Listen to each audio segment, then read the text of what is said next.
We have so many more insecurities than we should actually have. You see, when I was younger, I bashed myself. I got this story from my mother, and she thinks that I bashed myself into a drawer, which made my tooth dead or anchored. And that's always been one of my insecurities, always. But of course, each person, or maybe you probably have more than one. Maybe you have two, maybe you have three, maybe you have more to even count on your hand. But the point is, we have way too many. There's something what I would like to say why we have so many, but before I get into that, I'm gonna tell you a story. So, when I first came into high school, I remember that I was very insecure about how I looked. And I remember I really did want to change how I looked. So I remember I started to get my own haircuts. I remember I started to use product for my hair, and that worked. One of my insecurities went away, which was my hair. Because see, the problem with my hair was I would just wake up, go to school. You know, it's bed hair. I think that's the term. That didn't really, like, you shouldn't go out with bed hair unless you got a buzz cut. Then okay, yeah, which I did actually have. Anyways, so when we're talking about insecurities and stuff like that, is that you always try to fix them. They're problems usually. Of course, there's some insecurities that you can't fix right away with a one-time action. Sometimes there's an insecurity that time and action have to fix, like a physique, basically. That could be one of them. And there's other insecurities where it's like, okay, you might not be able to change it at all, and you have to live with it. But why do we have so many? I remember I wrote about this, and it was like, I had like 7. I forget most of them. I knew it was my physique was one, my teeth, my hair, I think that was the big ones. Oh yeah, my height, my strength, and there's a bunch, I don't know, 2 others I think, but I can't really think. But those were the main 3, my hair, my teeth, and my physique.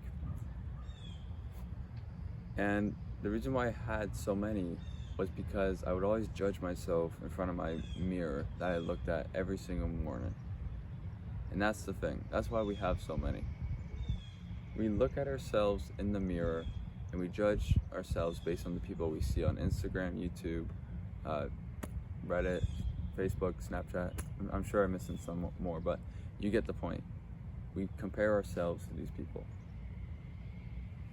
And the thing about them, that is, we shouldn't probably do that.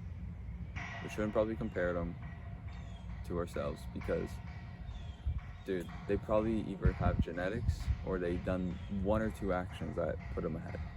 That's all, really. An example for me, I started to style my hair. That was 1 action. 2, I started to go to the gym. That's 2 actions right there. Do you see what I mean by that? You shouldn't compare, because it's just 2 actions. 2 actions, like tiny little actions that make you look better. Okay? So back to the thing about the mirror. See, when we're looking at the mirror, we're just gonna find every single detail that's imperfect about us. Like, we're gonna find out acne. That was one of mine. Acne was a big thing for me back when I was younger, because I started to get acne when I was just in 6th grade. Right now, I have a little bit of acne, but it's nowhere as explosive or bad as it used to be. I was able to really fix it, not through the creams. At the start I used the creams, like the lotion, and I put it on my face. I would scrub all the dirt out of my face.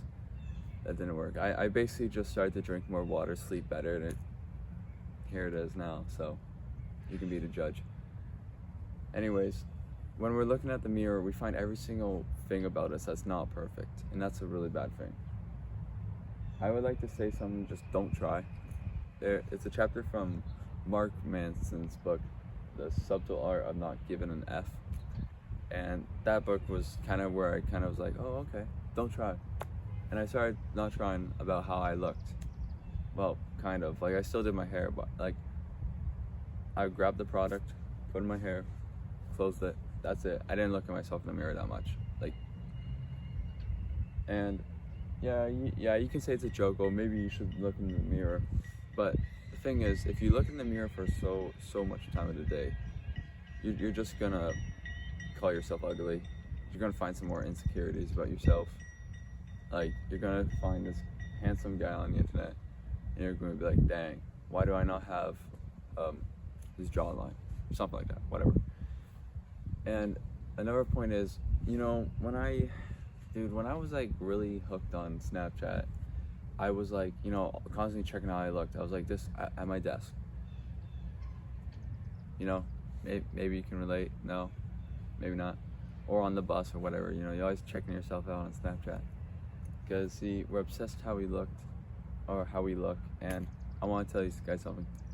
Literally, don't try. Like, stop looking. Like, everyone has insecurities. Everyone is thinking about their insecurities and what other people think, which means no one has time to think about yours. And that's something. That's something right there. And when we're talking about looking into the mirror and not liking what you see, of course you can change that. Of course, go change it. Of course. But what I mean by this is, don't look at yourself in the mirror and start judging yourself just based on how you look. You should always, you know, take the whole picture, if that makes sense. Not yourself, but take the whole entire picture. Like, what can you improve on with a single action? Go do that. What can I improve on with time and action? And what can I not improve on, but I have to live with? All right. Hope y'all have a nice one.